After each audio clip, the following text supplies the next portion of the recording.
On passe au top. Oui. Un peu de positif. Ouais. La vidéo va durer 3h30. On va plus avoir de batterie. Alors les tops, moi j'ai ma petite liste aussi.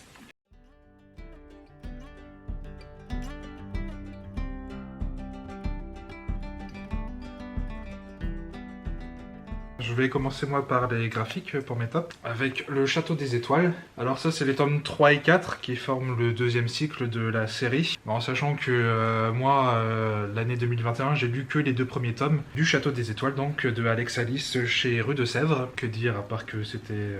Tu les empruntes à la médiathèque. Oui, c'est pour ça que j'ai plus les 2 premiers tomes, mais que j'ai les 2 suivants qui sont tout aussi bien. Et que tu comptes les acheter tellement c'est bien. Oui, tout à fait. Comme ça je les lirai. C'est une BD, un récit d'aventure, en même temps qu'un hommage à la vieille SF, au merveilleux scientifique, à la Jules Verne. Pour les tomes 3 et 4, on est proche aussi de Edgar Rice Burroughs et H.G. Wells, qu'ils ont écrit sur Mars notamment. C'est vraiment le sense of wonder que peut apporter la SF, et cette vieille SF notamment tournée vers les étoiles, vers la lune, vers les planètes. C'est aussi un récit d'aventure haletant, trépidant, avec des personnages qui sont pas très loin des archétypes, mais qui en même temps arrivent à les dépasser ou à les contourner d'une façon qui est plutôt bien faite, ce qui fait qu'on s'attache tout de suite aux personnages. Ils sont jeunes les persos, non? Alors, vraiment, personnages principaux, c'est un garçon et une fille, et ils ont leur 3e ami, mais qui est plus là en comic relief. Et donc oui, ça peut être classé en BD jeunesse, vous le classez en BD jeunesse. Je sais que dans certaines librairies, c'est classé en adulte, hein, mais je pense que c'est du grand public au sens noble du terme, quoi. C'est vraiment fait pour...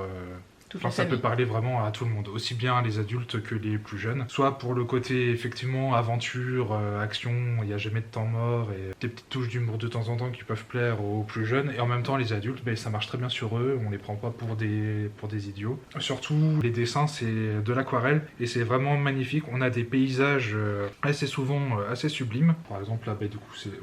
un coup de parapluie. Mais des vues de Mars, il y a des vues de la Lune qui sont aussi impressionnants. Enfin, c'est vraiment sublime à chaque fois. Où on voit le cratère sur la Lune, quoi. Enfin, c'est vraiment magnifique, je trouve. Et du coup, ça a été une excellente surprise. Et ouais, je compte les acheter. Bon, je les lirai. Tu m'as convaincu. À moi, je vais commencer aussi par mes 2 tops graphiques. Alors, j'ai eu d'autres lectures graphiques qui étaient vraiment très bonnes, notamment des suites de séries. Je pense, à l'Atelier des Sorciers, même si c'est pas un coup de cœur, je trouve que c'est plutôt toujours sympa. Toujours bien, ouais. Isabella Bird, j'ai lu le tome 7 cette année et je continue à adorer. Bright Stories, c'est pareil, j'ai lu le tome 13 je crois. Mais eux, je veux pas trop vous en parler, je veux plutôt vous parler de 2 nouvelles séries que j'ai commencées cette année et qui m'ont vraiment accroché. Et que tu as lu aussi, tu l'as peut-être pas mis dans tes tops. Oui, non, c'est pas dans mes tops. J'ai que 2 graphiques aussi.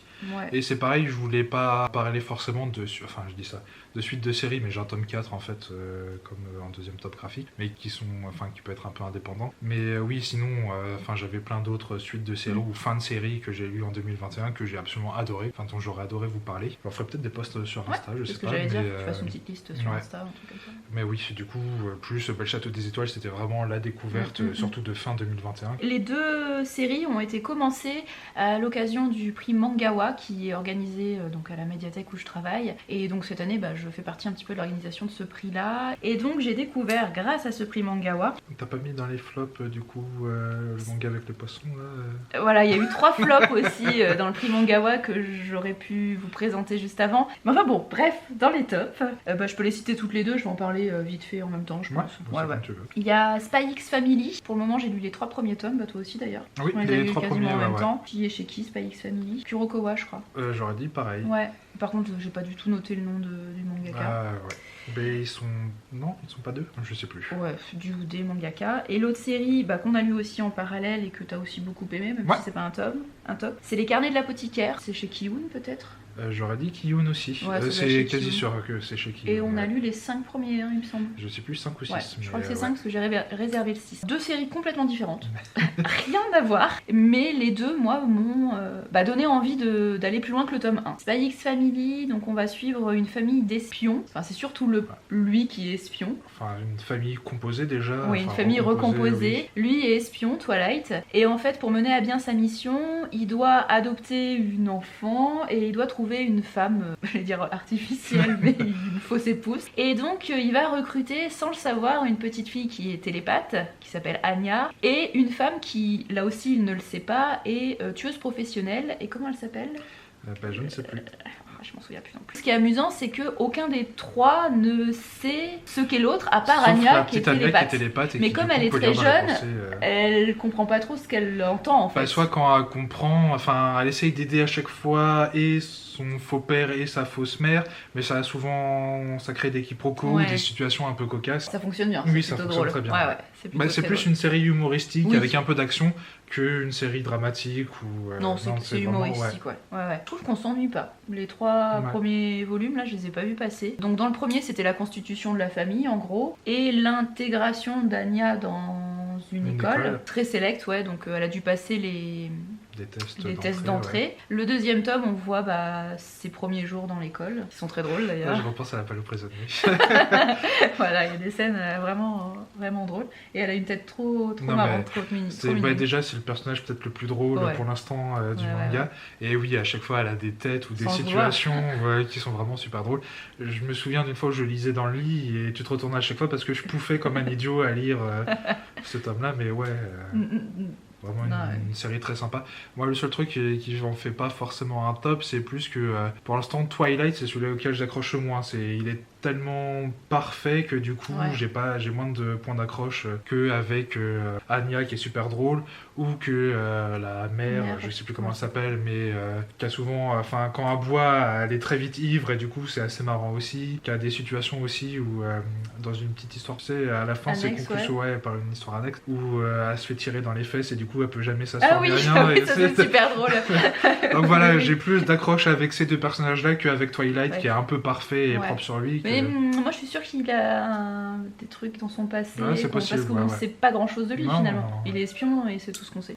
Tu vois, on sait pas s'il a finalement de la famille, une vraie famille je veux dire. Je pense qu'on va en apprendre plus au fil des tomes et ça va être sympa. Surtout que le tome 4 il promet avec le gros chien qui a une bouille. Ils vont adopter un gros chien je pense. Je sais pas comment il va se retrouver là ce gros chien mais ouais ça va être sympa. Et il y a un animé qui va sortir au mois d'avril je crois, c'est ça. Je serais curieuse quand même de regarder le début. De voir ce que ça donne. Ça peut peut-être être sympa. J'enchaîne donc tout de suite sur les carnets de l'apothicaire. Les carnets de l'apothicaire, rien à voir, mais vraiment rien à voir. Là, on est plutôt dans de la série historique, un petit peu à la Bright Story justement, ou même Arte, qui sont 2 séries que j'aime beaucoup. D'ailleurs, j'ai continué aussi Arte cette année, mais j'ai un petit peu moins aimé les tomes 12, 13, 14, je sais pas où j'en suis. Les carnets de l'apothicaire, on va suivre une jeune fille qui s'appelle Mao, qui est enlevée et qui devient employée, je sais pas si on peut dire ça, parce que je suis pas sûre, elle est payée, et qui intègre le palais intérieur de l'empereur au Japon. Les concubines de l'empereur.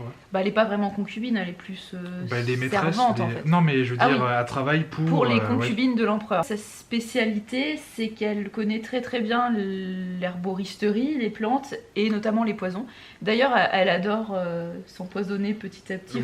Goûter tout ce qui est... pour habituer son corps au poison, ça la rend comme ça. Ça crée aussi des petits moments assez cocasses où on la voit, elle espère pouvoir goûter, dès qu'il y a un truc empoisonné, elle espère pouvoir goûter. Et j'aime bien l'aspect un peu complot, plein de petites histoires. Il y a un côté historique, il y a un côté un peu tranche de vie, et en même temps il y a un côté un peu intrigue de cours, complot. C'est ça, Et c'est joli, je trouve. Oui, c'est plutôt joli, et c'est plutôt intéressant, j'accroche plutôt bien aussi. Pour moi, ça manque juste peut-être d'un petit fil rouge vraiment en fond qui unit un peu tous les tomes, mais sinon c'est vraiment une très bonne série. Les couvertures sont très belles aussi. Les couvertures sont très belles. Ça donne en général bien plus le ton du manga, mais très très bien. Puis oui, j'accroche vraiment au personnage de Mao, qui s'y connaît vachement dans ses spécialités et qui en même temps est très drôle et avec un très fort caractère et vraiment très bien comme personnage. Il y a plus sa relation avec... qui est un peu bizarre.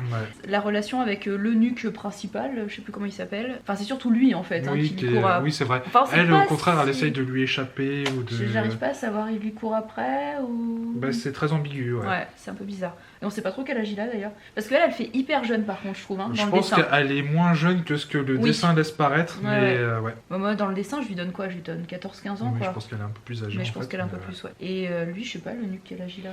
Je sais pas si c'est explicitement dit, mais oui. Mais je pense qu'il est plus adulte, Et c'est un peu... c'est comme pour Spy X Family, la relation entre ça par contre, la fausse mère, la tueuse professionnelle avec son frère qui est... c'est surtout le frère qui est alors, ultra protecteur certes, mais un peu trop... amoureux, oui, c'est ça. voilà, c'est ça. Ouais, et là c'est bizarre quand même. Ouais. C'est pas le plus important de l'histoire. Quoique dans les carnets de l'apothicaire, on sent que c'est quand même... Il faut voir, sur ce que ça débouche. C'est pas le principal, mais dans tous les tomes, on a cette relation. Il y a un moment où ils entrent forcément en interaction, et lui, forcément, est très insistant ou collant.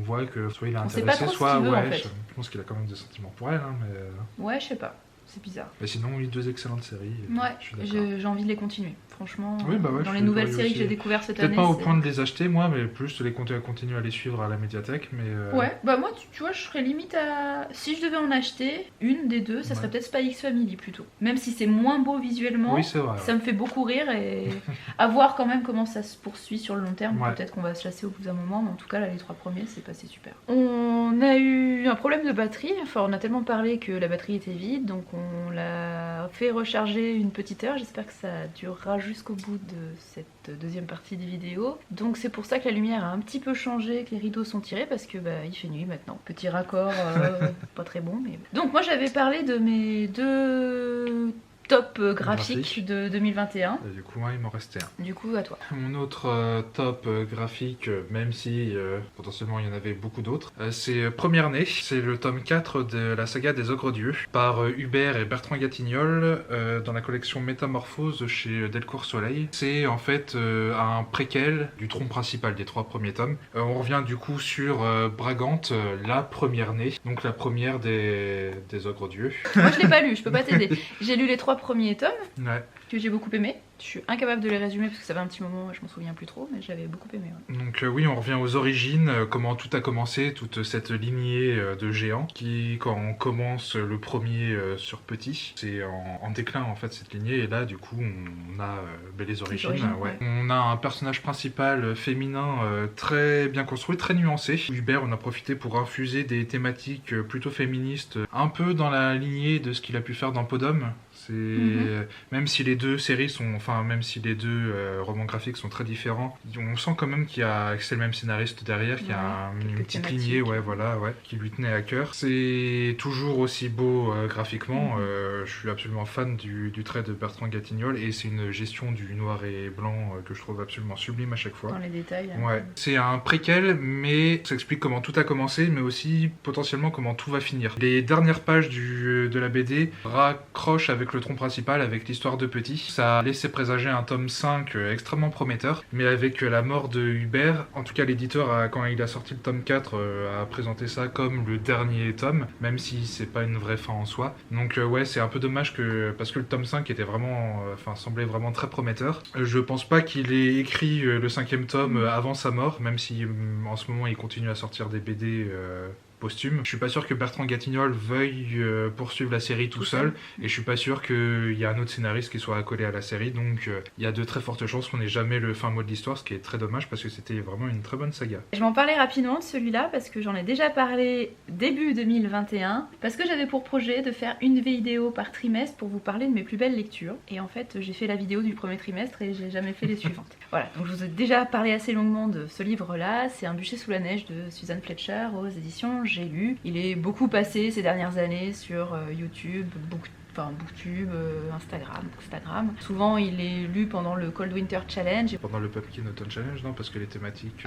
sorcellerie, proches, Un bûcher sous la neige, je trouve qu'il se prête assez bien au Cold Winter Challenge. Et donc moi je l'avais mis dans mon Cold Winter Challenge de l'année dernière, donc 2021, je l'ai lu. Et je crois que c'était ma plus belle lecture du challenge, et donc une de mes meilleures lectures 2021. Ça se passe en Écosse au XVIIe siècle. On va suivre l'histoire d'une jeune femme qui s'appelle Corag, qui fuit le nord de l'Angleterre parce que sa mère a été tuée sur le bûcher pour cause de sorcellerie. Elle est accusée également de sorcellerie, donc elle s'enfuit. Elle monte vers le nord, elle arrive en Écosse et elle va trouver refuge du côté de Glencoe, donc c'est plutôt à l'ouest de l'Écosse. Et elle va se lier d'amitié avec des clans de Highlanders, et donc elle va être témoin du massacre d'un clan de Highlanders. Et quand on la découvre au début du roman, elle est emprisonnée et un prêtre irlandais vient la visiter pour lui demander des détails pour qu'elle témoigne sur sur ce massacre de Highlanders. Et donc à travers les yeux du prêtre et à travers le récit de Corag, on va découvrir un petit peu tout ça, puis on va surtout découvrir une nature écossaise sauvage absolument magnifique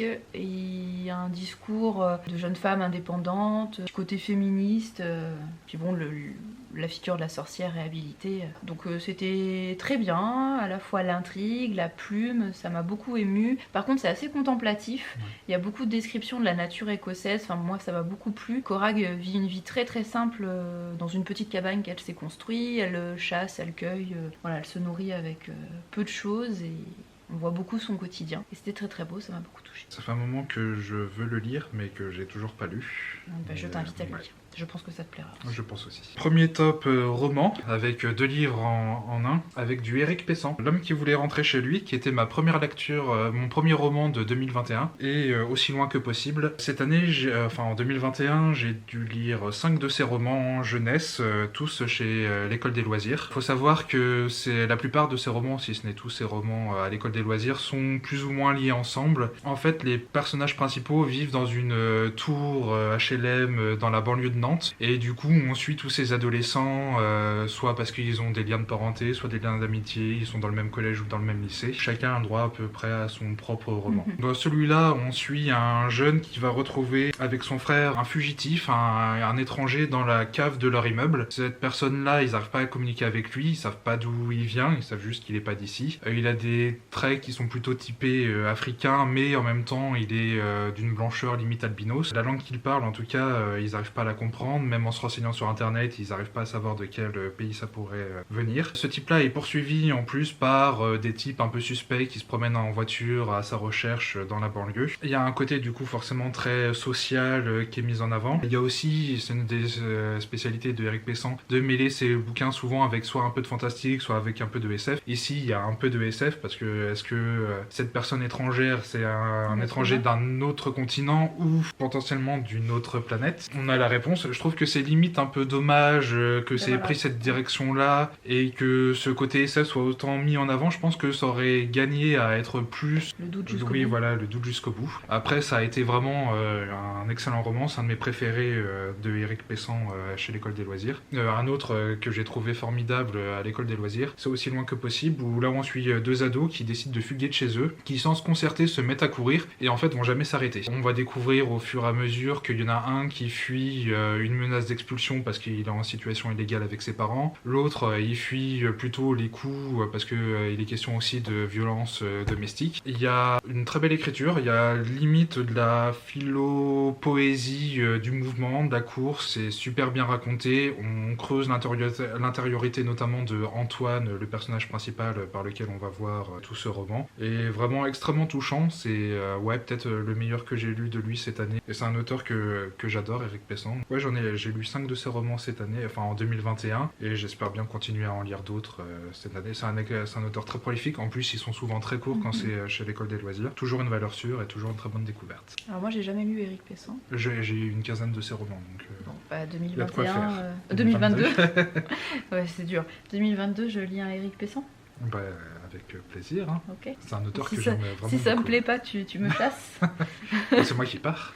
Oui. Pareil, celui-là, je vous l'avais présenté dans l'autre vidéo, donc je vais vous en parler très vite et je mettrai le lien en description. Une seconde vie de Dermot Bolger aux éditions Folio. Beaucoup de cœur, c'est de la littérature irlandaise. C'est la première fois que je lisais Dermot Bolger, mais j'ai trouvé ça très très beau, très émouvant. Là, on va surtout suivre un homme adulte, je sais plus s'il est trentenaire ou quarantenaire, qui va avoir un accident de voiture, un accident assez grave, et quand il sort du coma et de l'hôpital, ça fait comme un déclic dans sa vie. Il sent qu'il peut plus recommencer à vivre exactement comme il vivait avant, même si jusque-là il s'était toujours senti heureux, il a une femme, il a des enfants, donc ça va plutôt bien, il a un travail qui lui plaît. Mais là vraiment ça a été un déclic, il se rend compte que pour qu'il puisse avancer, il faut qu'il ait des réponses sur son passé, sur ses origines, parce qu'en fait on va le comprendre, il fait partie de ces enfants qui sont nés dans les couvents de la Madeleine en Irlande, et donc ces bébés qui ont été abandonnés de force par leur mère, et donc il va partir à la recherche de sa mère biologique. Et l'autre pendant de ce roman, c'est justement l'histoire de cette mère biologique qu'on découvre maintenant personne âgée, qui est malade. On comprend qu'elle a plus beaucoup de temps à vivre. Elle commence à être un petit peu sénile et on a des chapitres qui lui sont dédiés et c'est hyper émouvant. Notamment le fait qu'elle a toujours gardé le vieux manteau qu'elle avait quand elle était adolescente et quand elle a accouché et abandonné son enfant. Et en fait, elle vit à Londres et tous les jours et toutes les nuits, ou presque, elle sort dans Londres avec son vieux manteau parce qu'elle se dit que c'est comme ça que son fils pourra la reconnaître. Donc c'était hyper émouvant, j'ai trouvé ça très bien écrit. Sur le sujet des Magdalene Sisters, des couvents de la Madeleine, je pense que c'est un des meilleurs que j'ai lu. Et surtout très mesuré, dans le sens où c'est pas tout blanc tout noir. L'auteur va pas dire oui, les couvents c'était le mal absolu, les sœurs, voilà. Il se met un petit peu à leur place entre guillemets, on a un petit peu le discours aussi de l'autre côté et je trouve ça plutôt bien. C'est celui-là qui avait été adapté en film ou c'est un autre? Non, c'est un autre que j'ai lu, non, celui-là je pense qu'il a pas eu d'adaptation. Très beau. Oui, en film, c'était Le Testament caché de Sébastien Barry. Effectivement, j'ai lu, j'ai plutôt bien aimé. On avait regardé l'adaptation tout de suite après. Et par contre, j'ai pas aimé l'adaptation parce que j'ai trouvé que ça prenait un contresens. C'était pas très bien adapté. Top suivant avec L'Obscure Clarté de l'air de David Vann. Avant celui-là, j'avais déjà lu un autre David Vann, Squan Island, qui est peut-être son plus connu, en décembre 2020. Et j'en ai lu un autre en 2021, Désolation, qui m'a un petit peu moins plu. Mais ça reste un auteur que je vais suivre à mon avis parce qu'il a un style, une écriture vraiment très marquante. Alors dans L'Obscure Clarté de l'air, c'est une réécriture en fait de Médée, du mythe de Médée avec Jason et les Argonautes. On commence l'histoire où la toison d'or a déjà été volée par Jason et par Médée. Ils sont en fuite en fait en bateau, poursuivis par le père de Médée qui veut la récupérer. Médée et Jason ont pris le jeune frère de Médée en otage et ça commence comme ça où elle va tuer son frère, le découper en morceaux et le jeter à la mer pour ralentir son père qui est obligé de récupérer tous les morceaux pour après lui offrir une sépulture décente. C'est toujours sympa la mythologie. Pour ceux qui ont déjà lu David Vann, qui a une écriture très tournée vers la dépression, les pulsions de mort, c'est parfait, la violence, c'est vraiment parfait. On va avoir un texte extrêmement viscéral, très fort, qui crée des images vraiment prenantes et qui prennent aux tripes. J'ai énormément aimé. Le style m'a un peu dérouté au début. Il n'y a parfois pas de verbe dans les phrases, c'est des enchaînements de phrases comme ça où c'est pas parfaitement logique, mais en même temps ça arrive à parfaitement créer des images dans la tête vraiment très visuelles, très saisissantes. Il y a des thématiques qui sont ultra intéressantes. Médée, c'est un personnage que j'adore et j'adore lire des réécritures de ce personnage-là. Et je trouve que David Vann arrive très bien à le retranscrire. Médée, dedans, c'est un peu l'absolu ou rien. Elle est d'un amour absolu, d'une ambition absolue, mais aussi d'une folie absolue, qui fait que par amour, elle va tuer son frère, le découper en morceaux, elle va tuer plein d'autres personnes. Pour ceux qui connaissent un peu le mythe, il n'y a pas de réécriture, il invente rien et il reprend vraiment le mythe. Mais avec son écriture à lui, son style à lui, c'est vraiment extrêmement prenant. J'ai vraiment adoré. J'ai fait un post dessus où j'en parle beaucoup mieux parce que là j'ai l'impression de rien savoir. Ça me donne envie de le lire. Mais tant mieux. Et j'ai bien envie de lire aussi les 4 tomes de la BD là, que tu as aussi. De Médée, que j'ai adoré aussi, qui est vraiment super bien. 2022 aussi. Oui, et puis 2022 c'est aussi Brandon Sanderson, non? C'est moi en train de penser.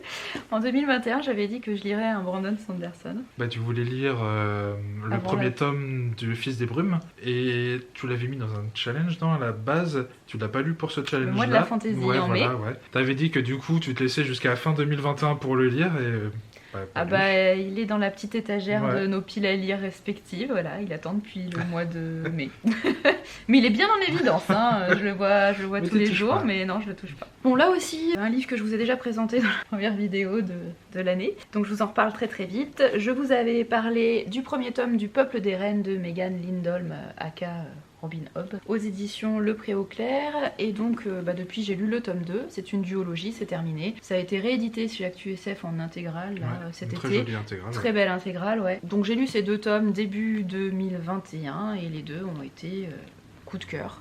Peut-être plus le premier que le deuxième, mais bon, dans l'ensemble, vraiment super histoire. C'est de la fantaisie préhistorique, on peut dire ça. Ça aussi, On va surtout suivre une mère et son fils, et on le comprend, même si c'est jamais dit, parce que forcément c'est de la fantaisie historique, donc on peut pas parler d'autisme, mais on peut dire que le fils adolescent, enfin moi en tout cas je l'ai perçu comme ça, et donc tous les deux avec sa mère sont en dehors des clans en fait, n'arrivent pas à trouver leur place, passent d'un clan à l'autre, et là cette fois ils fuient tous les deux leur dernier clan parce que il y a un homme, chaman je crois, le vieux chaman qui est vraiment un vieux pervers.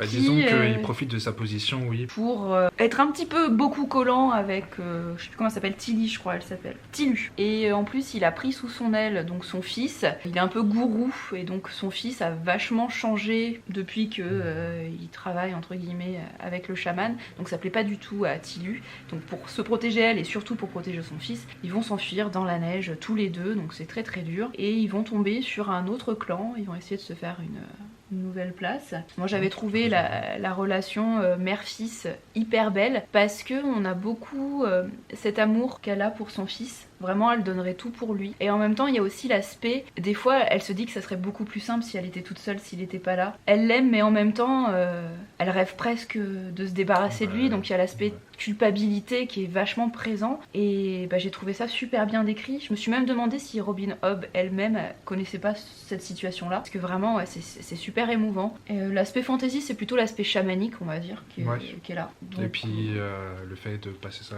dans une préhistoire, mais pas forcément très historique. C'est pas réaliste historiquement, je pense, archéologiquement, voilà. Mais en tout cas, c'est comment on pourrait l'imaginer, nous, avec les clichés qu'on a de la préhistoire. Si vous voulez découvrir Robin Hobb dans une série très conseille, je vous conseille cette duologie qui est vraiment très belle. Et toi, tu l'avais lu? Je l'avais lu il y a déjà un petit bout de temps, et j'avais aussi beaucoup aimé. Et ça change un peu de la fantaisie médiévale qu'elle peut faire.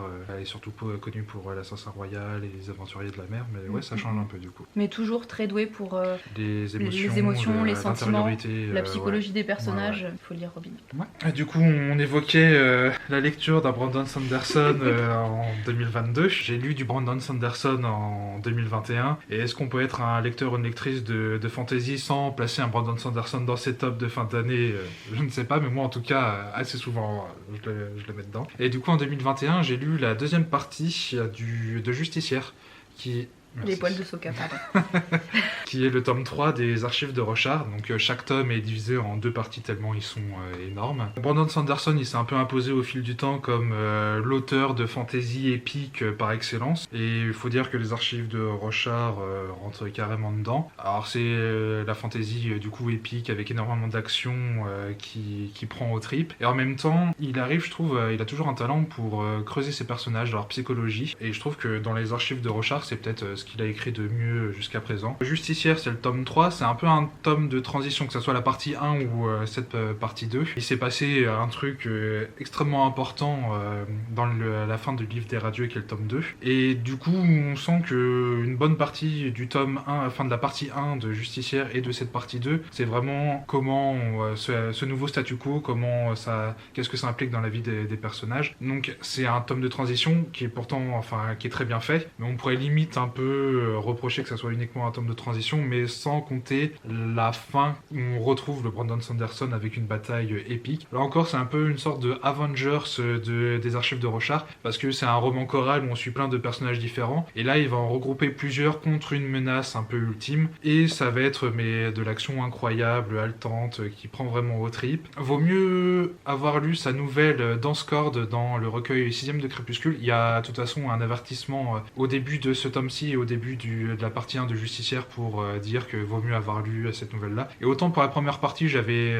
pas tellement trouvé d'intérêt. En plus, la nouvelle, j'ai lu que entre les deux. Mais effectivement, pour ce tome-ci, vaut mieux l'avoir lu parce que elle est centrée sur un personnage qu'on a déjà croisé dans les archives de Rochard, mais qui là a un rôle important, notamment sur la bataille finale. Et on comprend que ce personnage arrive ici, dans cet état d'esprit-là, grâce à la nouvelle. Donc vaut mieux l'avoir lu. Et les archives de Rochard, toujours excellent. Et du coup, il y a le tome 4, les 2 parties du tome 4 qui sont sorties, que je compte bien lire lire Rythme de guerre, que je compte bien lire en 2022. Oh bon, là, 2 parties de 1000 pages de oui, à chaque fois, c'est des tomes de 800-900 pages. Donc, alors 2000 pages de transition. Ouais, mais il apporte tellement de soin en creusant son univers, la mythologie et ses personnages, vraiment leur psychologie, que ça reste passionnant de bout en bout, même si c'est un tome de transition, sauf vraiment les 100-150 dernières pages, où là c'est encore de l'action de haute volée. Non, mais il faut vraiment que je lise Sanderson. A priori, ça a tout pour me plaire. En tout cas, je suis pas une vraie lectrice de fantasy, a priori. Peut-être en 2022, je deviendrai une vraie lectrice de fantasy. Mais je peux comprendre aussi qu'on s'intéresse pas forcément à ce type de fantasy-là, ou qu'on soit un peu saoulé de le voir un peu partout, parce que que ça soit sur Booktube ou Bookstagram, c'est vrai que si on suit des comptes fantasy,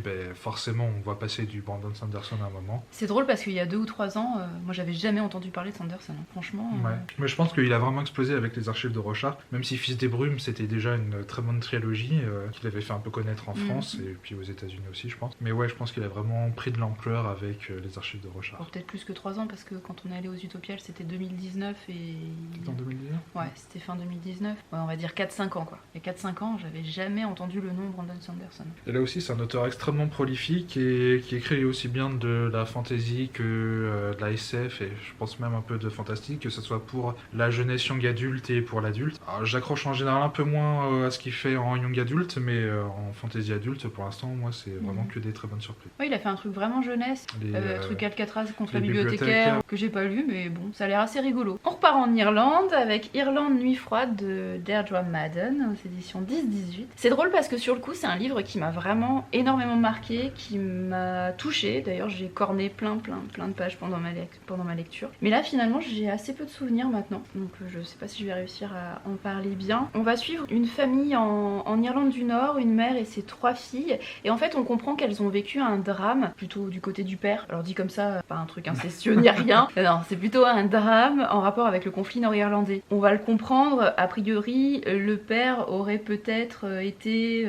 dans des magouilles côté de l'IRA ou des trucs comme ça, et en fait, il est mort. Bon, au début de l'histoire, on sait pas trop comment ni pourquoi, mais on comprend assez rapidement. Cet événement dans la vie des 3 sœurs et de la mère, ça va complètement les bouleverser, normal, et elles vont le vivre complètement différemment. Tout au long du roman, c'est hyper introspectif, on va passer d'un personnage féminin à l'autre, on va voir comment elles ont grandi, évolué avec cette perte-là, et comment ce conflit justement nord-irlandais qui fait partie de leur quotidien, c'est vraiment en contexte, en fond très très fort, à modeler les personnes qu'elles sont maintenant. Et il y a beaucoup de références à des faits historiques avérés, Bloody Sunday, les grèves de la faim à Lancashire. Tous ces nord-irlandais n'étaient pas directement touchés par ces événements-là, parce qu'il n'y a pas forcément des membres de leur famille qui ont été tués ou qui ont participé à des grèves de la faim, mais comme ça faisait partie du contexte, finalement ça faisait partie de leur vie et ils vivaient avec ça. Et je trouve que c'est très très bien rendu et c'est super émouvant, donc si c'est une thématique qui vous intéresse, moi ça va beaucoup. Alors, nouveau top avec les frères K de D.J. Duncan chez Monsieur Toussaint l'Ouverture. Du coup, dans les frères K, on va suivre une famille, le père, la mère et je crois qu'ils sont 3 fils, sur plusieurs décennies. C'est un roman vraiment incroyable qui procure énormément d'émotions. Ça m'a vraiment touché, j'avais l'impression de faire partie de la famille en le lisant. Ça m'a rappelé un peu Betty parce que c'est une famille forcément qui a des côtés dysfonctionnels, notamment par rapport à la figure parentale, le père et la mère, qui a des points communs avec Betty, que tu n'as pas lu non plus d'ailleurs, mais qui est aussi absolument génial. Ça m'a rappelé aussi d'autres livres, notamment les livres de Pat Conroy, parce que avec cette famille-là, en même temps en fond, on va suivre l'histoire des États-Unis sur plusieurs décennies. Alors, sachant que les grands événements, genre la guerre du Vietnam, forcément va influencer sur certains membres de la famille. Ouais, ça m'a vraiment bouleversé, j'avais envie de serrer dans mes bras les personnages, de les embrasser, vraiment je faisais partie de la famille. C'est extrêmement émouvant. Le baseball, c'est quasiment au niveau de la religion pour eux. Sport national. Ouais, alors je connais vaguement les règles du baseball, j'étais vraiment pas un spécialiste, mais il faut vraiment pas avoir peur parce que c'est vrai que c'est un côté qui est très mis en avant dans le roman, mais l'auteur et les personnages ont une telle passion pour le baseball que du coup on finit par adhérer et être emporté avec eux. Et de toute façon, oui, c'est vraiment plus pour la saga familiale vraiment qu'il faut le lire et qui est empli vraiment d'émotions et qui touche avec une justesse vraiment bouleversante. Comme souvent avec Monsieur Toussaint l'Ouverture, de toute façon, c'est en général des des excellents textes. Et donc ça, c'est vraiment un de mes préférés de la maison d'édition. Je l'ai pas vu beaucoup passer. Non, il est sorti déjà depuis un petit moment, c'est vraiment pas une nouveauté, donc c'est peut-être pour ça aussi. Il me semble que c'est Pico Books qui avait énormément aimé, et que c'est pour ça d'ailleurs que je me suis intéressé à celui-là, qu'il l'avait recommandé. Et encore une fois, elle était de très bons conseils, parce que c'est vraiment un gros coup de cœur. Tout à l'heure, on parlait de Robin Hobb, Megan Lindholm. En 2021, j'ai avancé de 2 tomes de l'Assassin Royal, ce qui est absolument extraordinaire pour moi, parce que généralement, c'est un tome par an, voire un tome tous les 3 ans. Pourtant, c'est une série que j'adore, mais je mettais du temps à avancer dans les tomes. Et là, j'en ai lu 2 d'un coup, et les 2 ont été de très très très belles lectures, en sachant que les tomes 4, 5, 6 dans ce découpage correspondent à la 2e intégrale en version originale. Donc ça reste de la première époque, c'est ça Ouais, ça reste de la première époque. Vraiment, ce tome 6 dans ce découpage-là clôt un arc narratif, clôt la première époque. C'est vrai qu'on peut difficilement ne pas les enchaîner. Ouais. Parce que sinon, le tome 5, c'est pour le coup vraiment un tome de transition, mais qui fait 200 pages, donc c'est pas 2000 quoi. Je sais pas si je peux trop en parler, parce que sinon ça va spoiler j'ai pas incroyablement. Parlé des archives de Rochard. C'est toujours hyper émouvant, on suit toujours Fitz Chevalerie. Là, il est en chemin dans les montagnes, et il est vraiment sur la route magique. Il est avec une petite bande pas dire d'amis, parce que on se méfie un petit peu de tout le monde, et tout le monde a plus ou moins des secrets. Ce qui m'a marqué dans ce tome 5 et 6, c'est le retour du fou qu'on avait perdu de vue les tomes précédents, donc là il est à nouveau là, mais il est différent, toujours hyper émouvant dans l'écriture des sentiments, de la psychologie des personnages, des émotions, toujours ce lien extraordinaire entre Fitz et son loup, Œil de Nuit, qui est hyper émouvant. Je crois que c'est le plus beau lien dans toutes les relations qu'il y a dans cette histoire, c'est vraiment cet attachement qui est au-delà de l'amour fraternel, amical, ils font partie l'un de l'autre quoi, c'est vraiment super beau et c'est super bien écrit. Je dirais que la partie fantasy, finalement, le côté magique apparaît vraiment dans le 6e tome, avec l'apparition de créatures classiques dans le monde fantasy, mais j'en dirai pas plus. Et c'est super bien amené. Maintenant que tu as fini ça, il faut enchaîner avec les Aventuriers de la Mer. Il faudrait que j'enchaîne avec les Aventuriers de la Mer. J'avoue que j'ai aucun tome des Aventuriers de la Mer. Par contre, j'ai les tomes suivants du prochain cycle de l'Assassin Royal, mais quasiment tout le monde m'a dit non, il faut absolument lire les Aventuriers de la Mer. Des personnages des Aventuriers de la Mer ou des événements. Donc je pense que je vais essayer de les trouver sur Vinted, si possible dans cette édition que je trouve plutôt jolie. Parce que oui, effectivement, je me retrouve avec plein d'éditions différentes, et les précédents c'était dans l'édition France Loisirs, Piment, ou les intégrales de J'ai lu, en semi-poche. Ouais, en semi-poche, faut que je fouille sur Vinted. Mais ouais, moi j'avais commencé l'Assassin Royal il y a un moment, et pareil pour les Aventuriers de la Mer, et j'ai jamais poursuivi en fait, parce que je les empruntais en médiathèque, et il y avait jamais les tomes suivants de disponibles. Au bout d'un moment, je finissais par oublier ce que j'avais lu. Mais ouais, ça me plaisait bien, et je pense que si je m'y mettais vraiment, ça me plairait énormément. Mais vu la vitesse à laquelle tu lis les Sanderson, là les Robin Hobb, ça serait vite lu. Top suivant, avec Terminus, de Tom Sweterlich, chez Albin Michel Imaginaire. C'est de la SF mêlée à du thriller. On suit une enquête policière en 1997 avec une agence spéciale du NCIS, mais une branche particulière du NCIS qui va enquêter sur un meurtre d'une famille. On soupçonne que c'est le père qui a commis ces meurtres atroces, mais il a disparu, donc on n'en est pas certain, et sa mission à elle, ça va être de le retrouver. Et il y a une forte dominante aussi de SF, parce qu'il y a cette branche spéciale du NCIS qui a développé une technologie quantique qui permet d'explorer un futur possible. Je croyais que tu allais nous dire que c'était comme X-Files avec les extraterrestres. Il y a aussi une question d'extraterrestres, parce qu'ils ont développé une technologie qui permet d'aller dans un futur, mais aussi très loin dans l'espace, plus loin qu'on n'est jamais allé. On va vite s'apercevoir que ce qui s'est passé avec cette branche spéciale du NCIS, ces futurs possibles et cet espace lointain, a un rapport avec son enquête actuelle en 1997. C'est très noir, très froid, très bien aussi pourtant. Ça me donne bien. Il y a le personnage principal, Shannon Moss, qui est super bien construit, qui va déguster pendant tout le bouquin, mais qui à chaque fois, là où d'autres abandonneraient, elle va toujours se relever. Du coup, dans tous les futurs qui ont été explorés depuis le début qu'ils ont inventé cette technologie, il y a toujours une fin du monde qui s'appelle le Terminus, qui est une fin absolument apocalyptique où c'est l'ère glaciaire, tous les océans sont noirs, tous les animaux sont morts, les humains soit ils sont pris de folie et courent nus jusqu'à mourir d'épuisement, soit sont en lévitation, la tête à l'envers en croix. Ah, ça me fait peur ça. Oui. Dans les films d'horreur. Il y a un côté un peu, oui, très sombre, horrifique. Bon, je vais pas lire ça. mais qui est absolument fascinant et passionnant. Et en fait, ils vont découvrir qu'à chaque fois qu'ils explorent un futur probable, que ce terminus-là, qui était dans un futur lointain, au fur et à mesure, va se rapprocher, et de plus en plus, jusqu'à ce que devenir vraiment très très proche. Et c'est vraiment passionnant. Par contre, c'est vraiment pas un feel good. L'éditeur rigole en appelant ça le feel bad, en fait, la lecture feel bad. Et effectivement, moi, ça m'a déclenché des angoisses de mort. Vraiment, déjà que c'est une de mes plus grosses phobies et une de mes plus grosses angoisses. Ça m'a déclenché des angoisses de mort pas possibles, parce que forcément, avec des thématiques comme ça, la mort est très présente. Mais c'est absolument, c'est vraiment un super roman que je conseille. Ils ont sorti un autre de ces romans qui est son premier, je crois, et qui me tente encore énormément, qui est aussi un mélange de polar et thriller avec de la SF. C'est vraiment une très très bonne surprise. Chez Michel Imaginaire en général, j'ai que des bonnes surprises et des bons retours. Donc, ouais. Moi j'en ai lu qu'un pour le moment chez Albin Michel Imaginaire, c'est Quitter les mondes d'automne. Ah oui, que j'ai pas justement lu. Que j'ai failli mettre dans mes flops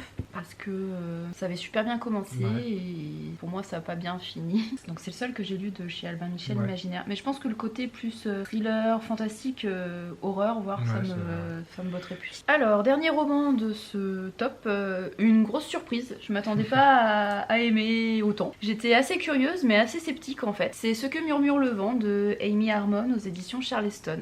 Parce que on nous vend ça, le bandeau qu'il y avait dessus, vend ça comme étant le Outlander irlandais. Donc autant dire que moi Outlander ça m'a pas plu. Puis Charleston ils sont habitués aussi à faire de la romance. Plutôt de la romance, ouais. Ou des sagas familiales. Mais bon, j'y allais un petit peu curieuse et en même temps un peu sceptique. Et en fait ça a été une super lecture qui atterrit dans mes tops de l'année. On va suivre une jeune femme qui s'appelle Anne, qui est américaine et ça se passe en 2001. Son grand-père, qui est irlandais, va mourir et ses dernières volontés c'est que ses cendres soient libérées sur le lac en Irlande, dans le petit village où il est né et où il a vécu les premières années de sa vie. Donc Anne, pour la première fois, va aller en Irlande, va découvrir le pays que son grand-père lui avait toujours interdit d'aller visiter tant qu'il serait en vie en fait. C'est un des mystères du début du roman. Donc elle y va, elle loue une petite barque et elle va sur le Loch Gill, je crois il s'appelle, c'est à côté de Sligo, donc plutôt à l'ouest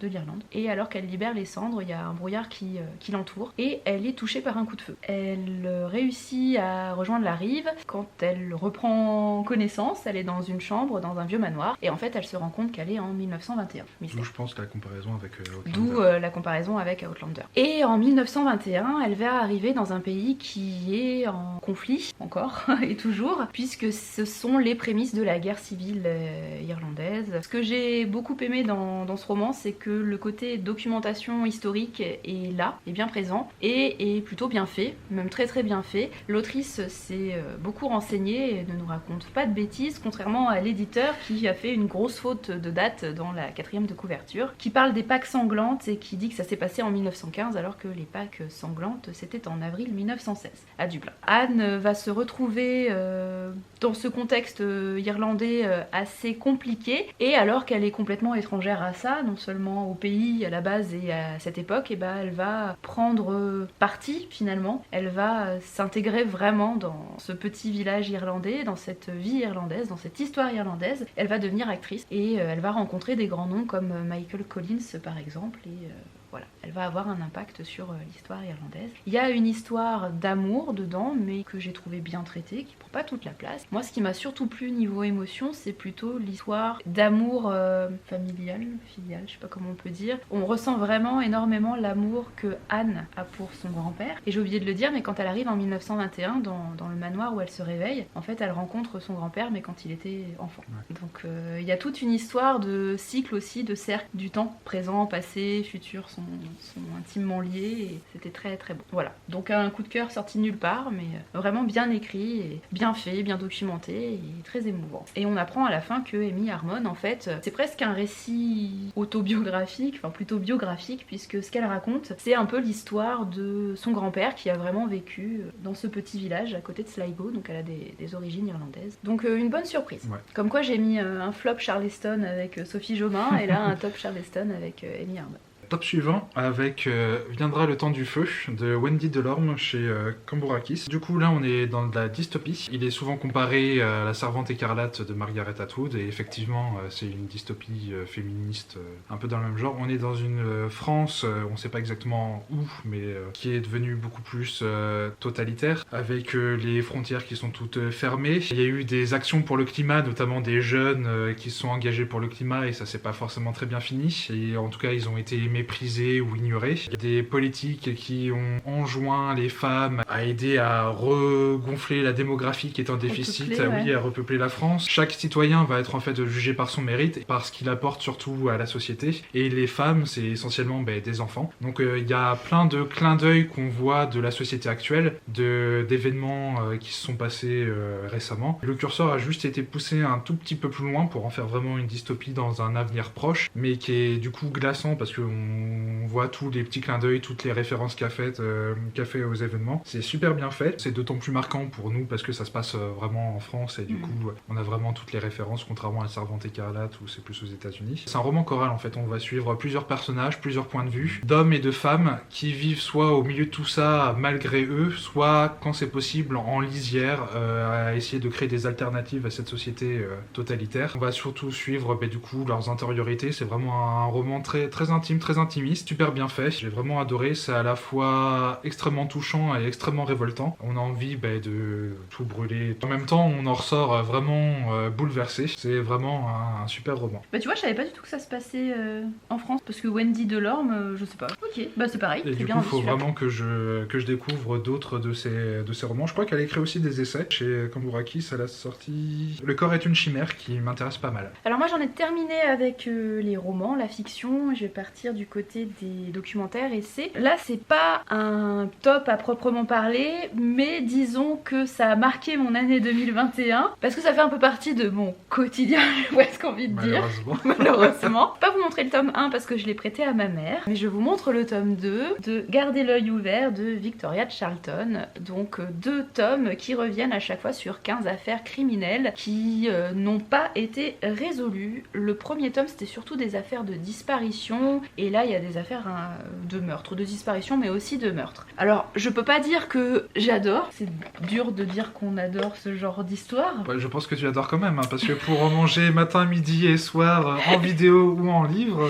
Mais disons que je trouve ça fascinant quand même. Je peux décemment pas dire que c'est trop bien que t'adores des histoires de meurtre ou de disparition. Mais effectivement c'est assez fascinant, c'est mystérieux. Moi quand je lis ces affaires, je me demande quand même ce qui puisse se passer. Je t'en ai raconté quelques-unes et on a envie de se prêter au jeu et de découvrir un petit peu ce qui a pu se passer, notamment là ce jeune homme je te racontais en Australie là qui disparaît un soir. On le suit grâce à Google, à son GPS, on voit un petit peu le cheminement qu'il peut faire et en fait c'est super bizarre et il disparaît comme ça. Enfin bon bref, plein de petites affaires non résolues. Et c'est pas redondant avec les vidéos qu'elle a fait Alors il y a certaines affaires qu'elle a déjà traitées en vidéo. Pour moi, comme j'ai une mémoire de poisson rouge, je me souviens plus ou moins des protagonistes, mais c'est toujours bon de faire un petit récapitulatif. Non, c'est pas redondant. Là où ça s'est amélioré par rapport au premier tome, c'est qu'il y a un petit peu plus d'illustrations à l'intérieur. Le premier tome, c'était vraiment pauvre en termes d'illustration.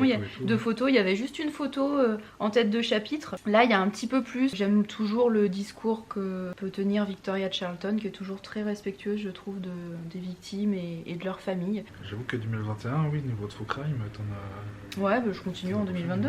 Moi, je reste dans les romans jusqu'à la fin. Avant-dernier top et vraiment gros coup de cœur de fin d'année avec Les Étincelles Invisibles de Elle ou Ellie McNichol. On va suivre Addie, qui est une jeune autiste, qui va apprendre que dans la petite ville d'Uniper en Écosse, donc la petite ville où elle habite, au Moyen-Âge, plusieurs femmes ont été torturées et exécutées en tant que sorcières. Elle, en tant que personne autiste, elle va se reconnaître en elle parce que en fait toutes ces femmes qui ont été accusées de sorcellerie, c'est juste parce qu'elles étaient différentes, mais c'est juste parce qu'elles ont été jugées différentes et en dehors de la norme qu'elles ont été exécutées. Donc forcément elle va se reconnaître dedans et elle va du coup se donner comme mission de réhabiliter leur mémoire et de demander à la ville en fait de construire un monument pour la mémoire des sorcières, pour reconnaître les crimes qui ont été commis contre elles. C'est un roman extrêmement touchant, extrêmement humain, on sent tout l'amour que l'autrice a pour ses personnages. Addie, elle est bouleversante. Elle a une grande sœur qui est elle aussi autiste et qui lui sert un peu de modèle, mais on va voir que ce personnage-là a aussi des fêlures. Elle a une famille qui lui sert de cocon, mais qui ne comprennent pas forcément cette neurodivergence. On va aussi la suivre à l'école où elle subit du coup le harcèlement de ses camarades de classe, la maltraitance que peuvent subir les personnes autistes de la part des professeurs qui ne veulent pas comprendre en fait les particularités qu'ont les personnes autistes. L'autrice est elle-même neuroatypique, donc elle sait de quoi elle parle, et on sent que du coup elle a que de l'amour pour ses personnages. C'est vraiment un roman qui m'a tiré plusieurs larmes. C'est pas misérabiliste, mais c'est vraiment touchant. On prend toute l'empathie en plein cœur et c'est vraiment extrêmement touchant. Sinon, l'école des loisirs, ça va réussir cette année. Oui, je l'ai pas mentionné, mais c'est dans la collection médium de l'école des loisirs et vraiment c'est une collection que j'aime beaucoup. Il y aura peut-être encore un raccord un peu bizarre, on a dû faire une autre pause, on parlait tellement longtemps que la batterie était à nouveau déchargée, il faut vraiment que je m'achète une deuxième batterie de secours. Donc voilà, il est 20h30 quasiment, ça fait 5h. On a fait quand même des pauses pour recharger la batterie. Oui, pour recharger la batterie, mais on a commencé, c'était 15h de tourner la vidéo. Voilà, j'imagine même pas le temps que je vais prendre pour faire le montage. Bref, t'avais pas terminé avec... Ouais, j'étais toujours sur les étincelles invisibles. Je disais qu'on suivait son quotidien dans ce qu'il y a de meilleur et dans ce qu'il y a aussi de pire. Quand on est dans une société qui ne veut pas prendre en compte les personnes neuroatypiques et qui ne rentrent pas dans la norme établie, même si ça les fait souffrir physiquement et mentalement. Donc ouais, c'est vraiment très très touchant. Comme quoi le titre résonne avec l'actualité. Tout récemment, il y a une annonce qui a été faite comme quoi l'Écosse allait reconnaître innocentes les près de 4000 femmes qui ont été condamnées pour sorcellerie et exécutées en Écosse. Et donc du coup, ces 4000 victimes de chasse aux sorcières allaient être innocentées. Donc c'est une jolie résonance avec ce qui se passe dans le livre. Bah lui aussi j'ai envie de le lire. Et ben tu fais bien parce que c'est le livre que j'ai envie d'offrir à tout le monde et que tout le monde lise. Il est très court, il se lit vite et il est vraiment très touchant et très important à lire à mon avis. C'est vraiment le gros coup de cœur de fin d'année. Encore une lecture 2022 quoi. Ouais, ça va, elle fait à peine 200 pages, 203 pages, donc ça ira vite. Bah moi je vais terminer avec mon dernier top de 2021, une de mes dernières lectures 2021 d'ailleurs, parce que c'est pas le moindre des tops. C'est pas le moindre des tops, donc c'est un documentaire, enfin c'est plutôt une enquête journalistique. Et effectivement, je pense que c'est un de mes plus gros coups de cœur de 2021. C'est Ne dis rien de Patrick Radden-Keefe aux éditions Pocket. Il avait été initialement publié en 2020 chez Belfond. Et dans l'édition grand format, vous n'avez pas ce magnifique bandeau blanc intégré, très très très très moche. Mais bon, c'était génial, tellement génial que j'ai dû à peu près corner toutes les pages. Je sais pas comment parler de cette histoire. Donc c'est une enquête journalistique qui va mettre en avant plusieurs protagonistes, à savoir les sœurs Price, Jerry Adams et Jean McConville. Alors qu'est-ce que ces 4 protagonistes ont en commun? Ils ont tous vécu en Irlande du Nord. Jean McConville, c'est de là que part toute l'histoire, est une femme qui a 38 ans alors qu'elle avait 10 enfants, qu'elle était mère veuve. Elle est enlevée par l'IRA, elle disparaît. Et on ne retrouve ses ossements que en 2003 sur une plage d'Irlande. Disparue en 1972 et retrouvée qu'en 2003. Elle était accusée par l'IRA d'avoir trahi la cause irlandaise. Jean McConville était née dans une famille britannique plutôt protestante, mais elle avait épousé un catholique irlandais. Elle vivait dans le Belfast West, donc le quartier catholique, mais évidemment quand il y a eu des soupçons de trahison et de mouchardise, ça a été forcément une des premières qui a été accusée, bouc émissaire quoi. Donc tout part de là, et petit à petit on va découvrir un petit peu les personnages qui vont graviter autour de Jean McConville, et notamment des personnages qui ont appartenu ou pas à l'IRA. Donc on est vraiment dans les coulisses de l'armée républicaine irlandaise, donc pendant le conflit nord-irlandais, donc dans les années 60, 70, 80 et jusque dans les années 90. On va donc découvrir les sœurs Price qui étaient toutes jeunes à la fin des années 60, elles avaient 19-20 ans. Au début elles étaient vraiment pacifistes, elles participaient aux marches. Et en fait à la fin des années 60, il y a eu une émeute pendant lesquelles elles ont été assez molestées par les Britanniques dans une manifestation, des paramilitaires qui étaient là, et donc ça a été comme une sorte un petit peu de déclic pour elle. Dans un même temps, l'IRA s'est scindé en deux à ce moment-là, c'est assez compliqué. En même temps, je suis obligée de le dire parce qu'après, les détails, Donc l'IRA s'est scindé en deux en 1969. D'un côté, il y a eu l'IRA officielle et de l'autre, l'IRA provisoire. provisoire. Donc l'IRA officielle était plutôt constituée d'anciens membres qui n'avaient plus d'armes, qui misaient plutôt sur une guerre faite de compromis avec le Royaume-Uni, donc plutôt une guerre calme, on va dire, si on peut dire ça comme ça. Alors que l'IRA provisoire, elle, a plutôt été constituée par des très très jeunes activistes qui, eux, passion fougue de la jeunesse, n'en ont très vite vu que par le terrorisme et vraiment une guerre armée, une guerre dure. Et donc les sœurs Price, évidemment, sont entrées dans cette IRA provisoire qui donc se débarrassait de ces traîtres, de ces mouchards en les kidnappant et en les tuant. Et qui a aussi commandité pas mal d'attentats à la bombe, notamment à Londres. Dans ce livre-là, on voit surtout les coulisses côté irlandais, côté armée républicaine irlandaise, mais on n'oublie pas quand même de nous dire, même si on le voit pas beaucoup, que côté anglais, il y a eu aussi beaucoup d'attentats. En fait, ils se renvoyaient la balle constamment. Quand les Britanniques posaient une bombe en Irlande du Nord, et l'IRA allait poser une bombe en Angleterre, et donc en 30 ans, il y a eu plus de 3000 ou 4000 civils surtout tués. Autre protagoniste qu'on apprend à connaître, c'est Gerry Adams. Gerry Adams qui est surtout connu pour avoir été le président du Sinn Féin entre les années 80 et 2018. Et donc c'est un homme assez énigmatique. Je t'ai montré une interview, tu te souviens. Jusque-là, j'avais un a priori plutôt positif sur lui. Enfin, disons qu'on le voit comme un homme très charismatique, posé, calme. Ah oui, le Sinn Féin, c'est le parti politique qui était lié à l'IRA provisoire. Mais c'était vraiment la partie politique, pas armée de l'IRA provisoire. Pacifiste que... Ouais. En tout cas, avec une façade qui se voulait avec une façade qui se voulait plus pacifiste. Et Gerry Adams a été un de ceux qui a amené le dialogue avec le Royaume-Uni. Une des figures qui a fait qu'il y a eu l'accord des Vendredis Saints en 1998 et le dépôt des armes de l'IRA. Et ouais, donc c'est un personnage assez sombre. Et on le découvre ici. En fait, il a toujours, une fois qu'il a été à la tête du Sinn Féin, il a toujours refusé d'admettre qu'il avait participé à la partie armée de l'IRA. Et dans cette enquête journalistique, beaucoup de témoins affirment que si c'était lui qui donnait les ordres, et c'est notamment lui qui a demandé à ce que Jean McConville soit kidnappée et assassinée parce qu'elle avait trahi l'IRA. Ce qu'il dément formellement. On apprend plein de choses et ça remet les pendules à l'heure. Après, je suis persuadée que tout n'est pas tout noir ou tout blanc. Là, on nous montre surtout une face sombre de Gerry Adams. Alors, ça n'excuse en rien si jamais effectivement c'est lui qui a commandité des choses assez horribles. Après, je pense que c'est quelqu'un qui est opportuniste, qui a retourné sa veste, à mon avis, quand il le fallait, quelqu'un d'assez rusé, qui a réussi à effectivement monter très haut dans la politique, alors que ses soldats et les personnes avec qui il a commencé dans l'IRA sont restés de simples soldats et finalement ont été